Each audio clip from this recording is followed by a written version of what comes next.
ده که یو حافظ د قرآن له هغو کسانو سره ناسته ولاړه ولري چې هغوی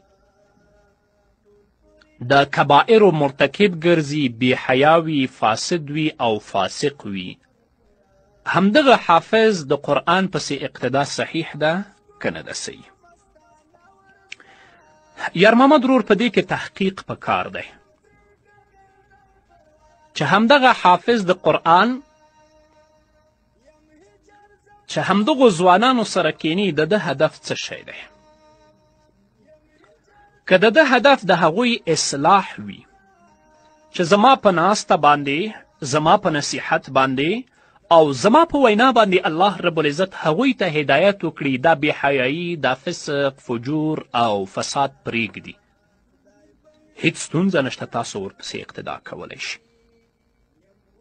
هو که د ده ناسته ولاړه هغوی سره د دې لپاره وي چې په دې بې حیایي کې، په دې فساد کې دا ورسره شریک دی، یا د هغوی په بدو کړنو باندې خفه هم نه دی، نصیحت هم نه کوي، نو کله چې د هغوی د جرم شریک وګرځېده، لکه څنګه چې هغوی فاسق دي، دا هم فاسق دی او فاسق پسې شرعا اقتدا صحیح نه ده. او په دې کې شک هم نشته چې ښه ملګري سره ناسته ولاړه ښه تاثیرات لري، مثبت تاثیرات لري، او له ناروا او بد ملګري سره ناسته ولاړه بد تاثیرات لري، منفي تاثیرات لري. پیغمبر علیه الصلاة والسلام په حدیث کې بهترین مثال بیان کړی د ښه ملګري او د بد ملګري. په مکې مکرمه کې د عقبه ابن ابي معیط ملګرتیا د ابي جهل سره وه. عقبه ابن ابي معیط تصمیم ونیوه چې لاړ شي پیغمبر علیه الصلاة والسلام باندې ایمان راوړي او د شهادت کلمه ولولي. په همدغو شپو ورځو کې ابي جهل په کم تجارتي سفر باندې تللی نه و په مکې مکرمه کې.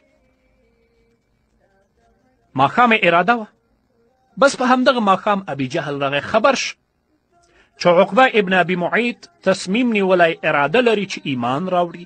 لاړ عقبه ابن ابي معیط ته ویلې یا به زما ملګرتیا منې یا به ورځې العیاذ بالله د رسول الله صلی الله علیه وسلم مخ طرف ته به لاړې توکئ.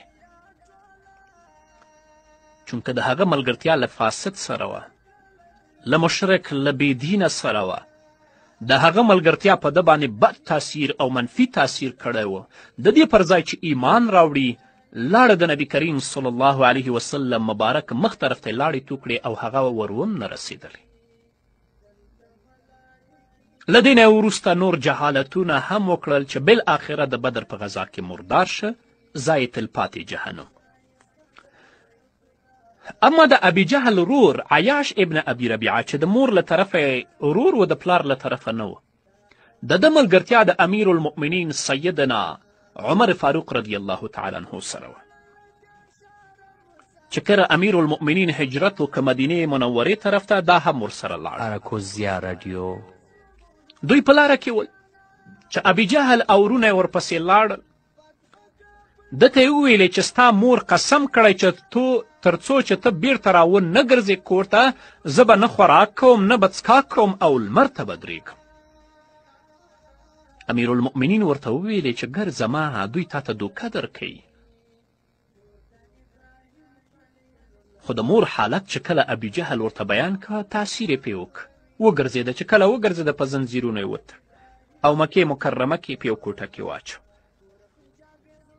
خو امیر المؤمنین ورته د مدینې منورې نه په یو کاغذ باندې یو قرآني آیت ولیږه، هغه یې ورته راواسته.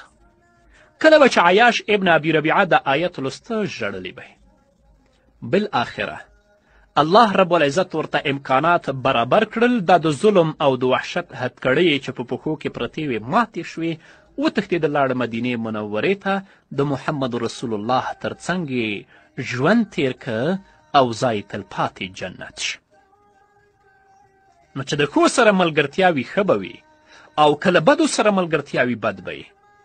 په پښتنو کې لوی متل دی، وایي کس د هغه له ملګرو نه پیژنه، که ملګري یې ښه خلک ول نو فیصله وکړه چې دا هم ښه خلک دی، که ملګري یې فاسد خلک بې حیا خلک ول نو فیصله وکړه چې دا هم همدغه شان دی.